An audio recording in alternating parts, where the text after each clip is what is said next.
आप सभी को हार्दिक वंदन, अभिनंदन, नमन और स्वागत है। इस वीडियो को लास्ट तक जरूर देखिए और वीडियो पसंद आए तो वीडियो को लाइक कीजिए और चैनल सब्सक्राइब कर लीजिए। राजा बिंबिसार के राज्य में एक व्यक्ति को लोगों ने इतना परेशान किया कि वह इन सब से परेशान होकर जंगल में चला गया और उसने प्रण किया कि वह 1000 लोगों को मार डालेगा।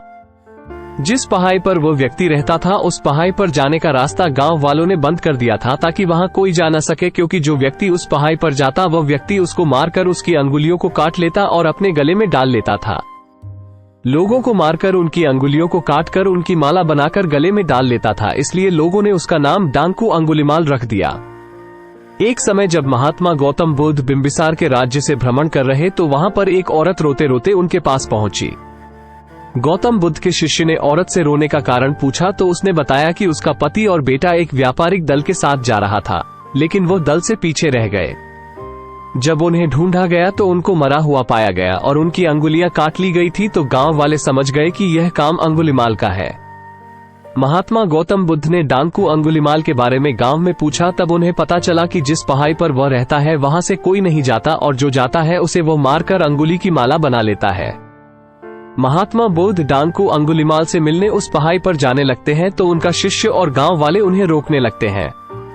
तो गौतम बुद्ध कहते हैं कि डांकू अंगुलिमाल को मेरी सबसे ज्यादा जरूरत है, मुझे उससे मिलना ही होगा। इतना कहकर वो पहाड़ी की ओर चल देते हैं। महात्मा गौतम बुद्ध अकेले ही डांकू अंगुलिमाल से मिलने चल देते हैं। पहाड़ी पर पहुंचते ही वहां पर उन्हें तलवार लिए डांकू अंगुलिमाल मिल जाता है।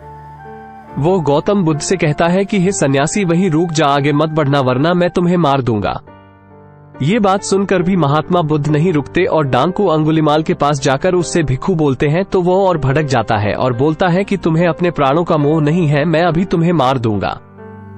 गौतम बुद्ध उससे पूछते हैं कि तुम ऐसा क्यों करते हो, इन बेगुनाह लोगों को क्यों मारते हो? तो डांकू अंगुलिमाल बोलता है कि तुम्हें नहीं पता इन लोगों ने मेरे साथ क्या किया है, मेरा प्रण है कि मैं 1000 लोगों को मार दूंगा। गौतम बुद्ध उससे बोलते हैं कि तुम इस पेड़ की एक टहनी काटो, तो वो पेड़ की टहनी को काट देता है और गौतम बुद्ध की तरफ देखता है। फिर महात्मा बुद्ध बोलते हैं कि अब इस टहनी को वापस इस पेड़ से जोड़ दो और वैसा ही कर दो जैसा ये पहले था। तो डांकू अंगुलिमाल कहता है कि पागल हो क्या सन्यासी, ऐसा थोड़े ही हो सकता है।